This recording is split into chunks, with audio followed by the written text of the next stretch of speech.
Hey K-Poppers, welcome back to Hallyu, and a very special welcome to all of you who found this channel from Kville. I'm honored that you guys remember my videos from there and still enjoy seeing the content I create, so thank you guys so much for joining me here, and I hope you enjoy your time here. Alright, now it's time for another deep dive, and today I want to talk to you guys about my favorite boy group song, Without You by NCT U. I'm going to go over a very brief background and discussion of the release, and then delve into an in-depth interpretation of the heartbreaking story hidden within this amazing song. So without further ado, let's dive right in. NCT U was the first subunit formed out of SM's NCT boy group. They debuted on April 9th, 2016 with The Seventh Sense and Without You. The latter has a pop rock feel that features an electric guitar, and it was refreshingly different compared to the regular boy group styles at the time. In my view, there's an argument to be made for this combination of song, lyrics, and video when you're discussing the absolute best in K-pop. This is a song and music video that from a technical standpoint is outstanding. The cinematography, acting, and direction really go above and beyond.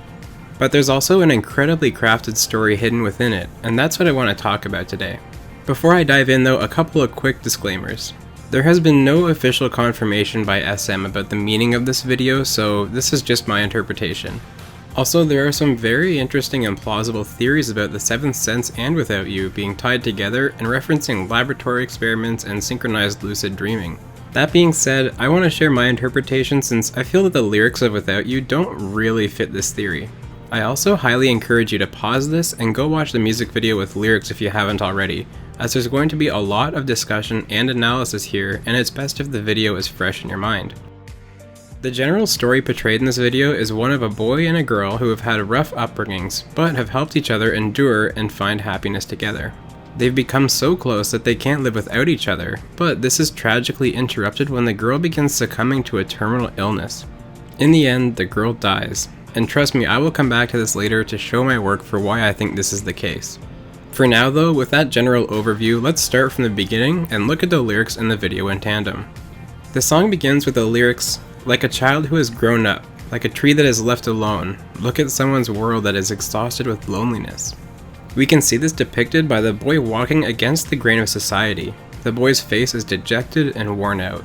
The lyrics continue, "They wanted it so bad, but they couldn't find it. Look at the hidden scars of the ones who were pushed away." Again, we see the rejection, loneliness, and inability to find happiness or purpose in his life. Now though, the lyrics begin to shift to what the boy desires. "We were born as loners. I'm waiting for someone who will walk with me though I'm slow." He's looking for someone like him, a fellow loner who will accept him for who he is. The video's cold tone and emptiness really bring his mental state into focus here. As the chorus begins though, we meet the girl who is the answer to his prayers. The lyrics share some interesting information here. "Hold my hand, draw a circle, that's how much we've shared. My whole heart is by you, your dream is by me." We're beginning to understand that these two have shared a lot together, that they have a deep, close friendship. We can see them running side by side, perhaps even metaphorically running away from their problems. And just look at their faces, it's the complete opposite of the opening, they're happy. This boy and girl have become beacons of light in each other's otherwise dark worlds. This is echoed by the lyrics for the rest of the chorus.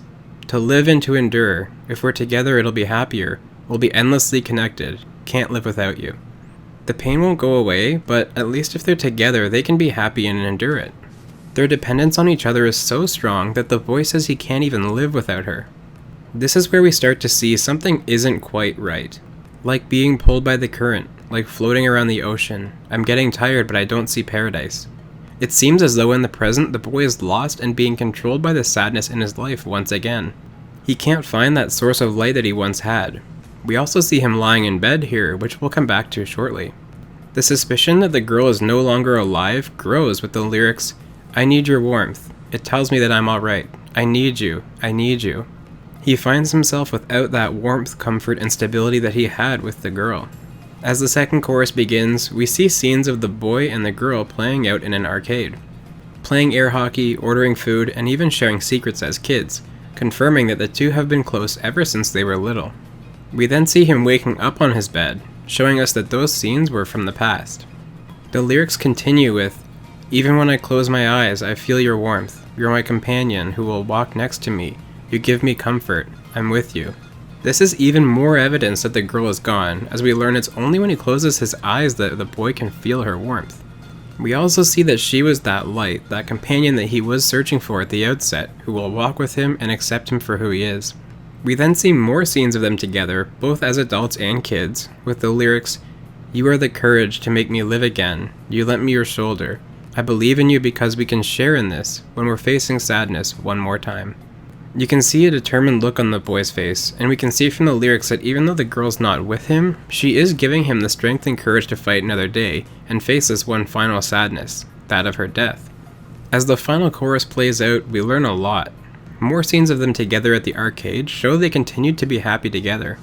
We then see the girl wincing in pain while getting a tattoo, and most importantly, several sequences of medical imagery including IVs and gauges. The girl also appears looking down and motionless briefly, showing that she has died.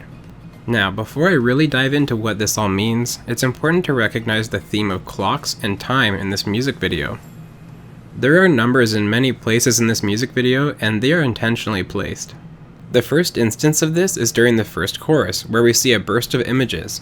The clock on the wall shows 6 o'clock, then the arcade game counts down from 7 to 6, and then again we see 6 o'clock twice more on the watch and the same wall clock. Later in the video we see an analog clock ticking between 2 and 3 and 3 and 4. And finally, the last set of numbers you see are on the air hockey table. What are they? 1 and 0. There is a countdown to the girl's death within this video. So with all of this knowledge, let's try and understand what's really happening and why it's so beautiful. It becomes clear when rewatching the video that the present is after the girl has died, and the boy is struggling immensely with how to cope with the loss of someone who was his sole reason for happiness in the world. As I mentioned, the scenes we see of them together in the arcade are while he's sleeping on his bed. He's looking back at the times in the past where the two of them were happy and made memories together.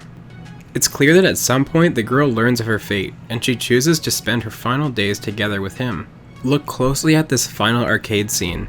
In the reflection, the girl is clearly troubled, but when she turns and looks at him, she smiles. She knows she'll be gone soon, yet she wouldn't want to be anywhere but with him.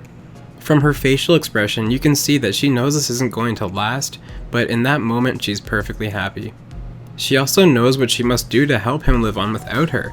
She gets a tattoo to immortalize their friendship, demonstrating to him that their connection will live on even beyond death. His heart is forever with her in his memory, and her dream is by him. Like the circle they drew together, they're endlessly connected. She lives on through him, and that's why he must live on. If not for himself, for her. Even beyond death, she's making him live again. To me, this is one of the most beautiful stories of companionship ever portrayed in K-pop. This girl, in her final days, chose to spend her time with him, and did whatever she could to help him live on after she couldn't. The video shows how despite his deep sadness and constant need to reflect on their happy times together, in the end he has a renewed resolve to live on for her. It's heartbreaking, beautiful, and so immensely powerful, and that's why this song and its video are a masterpiece of modern K-pop. I know that was a pretty heavy discussion, but I truly believe it's hidden gems like this that make K-pop so special, and it's why I make these deep dives for you guys. Thank you guys so much for watching. I really hope you enjoyed this deep dive. Please make sure to like and subscribe so you don't miss out on future deep dives, and let me know what you guys think of the theory and the meaning of this video in the comments below. I also have a Patreon link in the description, so if you guys find this content fun and informative and you're able to support my work, it would mean a lot to me. This has been Deep Dive number 3, without you.